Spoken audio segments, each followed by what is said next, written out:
क्या आपने कभी सोचा है कि यदि आकाश अचानक गड़गड़ाने लगे, धरती हिल उठे और वायु अग्नि से भर जाए, तो इसका क्या अर्थ होगा? पुराण कहते हैं कि जब कलियुग अपने अंतिम क्षणों में पहुंचेगा, तब संपूर्ण ब्रह्मांड एक ऐसा स्वर सुनेगा जो न कभी पहले सुना गया, न कभी बाद में सुना जाएगा। वह स्वर होगा देवदत्त का हिनहिनाना। देवदत्त, वह दिव्य अश्व जिसे देवताओं ने स्वयं निर्मित किया है, कोई साधारण घोड़ा नहीं है। उसका शरीर हिमालय की श्वेत बर्फ जैसा है, किंतु उसकी आयाल अग्नि की ज्वाला जैसी प्रज्वलित। उसके नेत्र सूर्य और चंद्रमा की संयुक्त आभा से दमकते हैं। जब वह हिनहिनाता है, तो केवल ध्वनि नहीं होती, वह आह्वान होता है न्याय की तलवार का। उस क्षण का जब धर्म पुनः स्थापित होगा और अधर्म का अंत निश्चित हो जाएगा। कलियुग, जो पापों और अन्याय से भरा युग है, उसमें मनुष्य ने अपनी मर्यादाओं को भुला दिया है। असत्य ने सत्य का स्थान ले लिया है।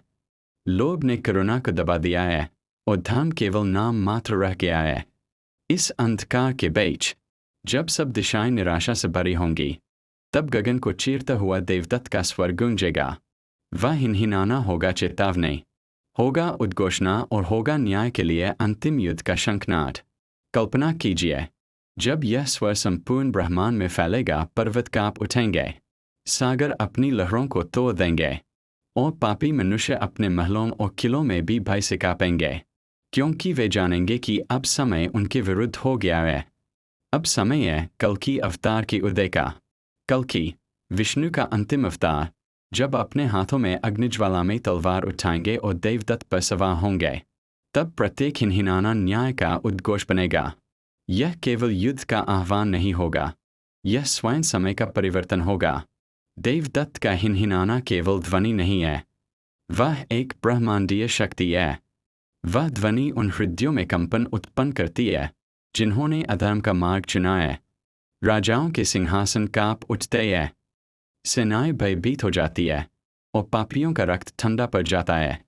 परंतु इसी ध्वनि को जब साधु, संत और धर्मात्मा सुनते हैं, तो उनके हृदयों में आशा की ज्योति जल उठती है। वे जानते हैं कि अब उनके कष्ट समाप्त होंगे, अब धर्म पुनः स्थापित होगा। अब वह समय आ गया है जब अन्याय का अंत होगा। पुराणों में कहा गया है कि देवदत्त का जन्म दिव्य ज्योति से हुआ।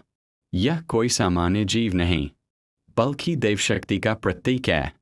जब ब्रह्मांड को संतुलन की आवश्यकता होती है, जब धर्म अपने अंतिम शेष अंश पर आ जाता है, तब देवदत्त प्रकट होता है। उसका प्रत्येक कदम प्रलय के नाद के समान है। कलियुग के अंतिम चरण में जब अधर्म अपनी चरम सीमा पर होगा, तब देवदत्त का हिनहिनाना आकाश में गूंजेगा। यह संकेत होगा कि अब धर्म का रक्षक आ गया है। कल्कि अवतार अपने दिव्य अश्व पर सवार होकर उन सभी का सहार करेंगे जिन्होंने पृथ्वी को अधर्म से भर दिया है। और तब न्याय की तलवार उठेगी, वह तलवार जो केवल शरीर को नहीं काटती, बल्कि असत्य और मायाजाल को भी चीर देती है। वह तलवार अधर्म की जड़ों को समाप्त कर देती है। और इस तलवार का आह्वान होता है देवदत्त की ध्वनि से। देवदत्त का हिनहिनाना एक प्रकार का युद्धनाद है।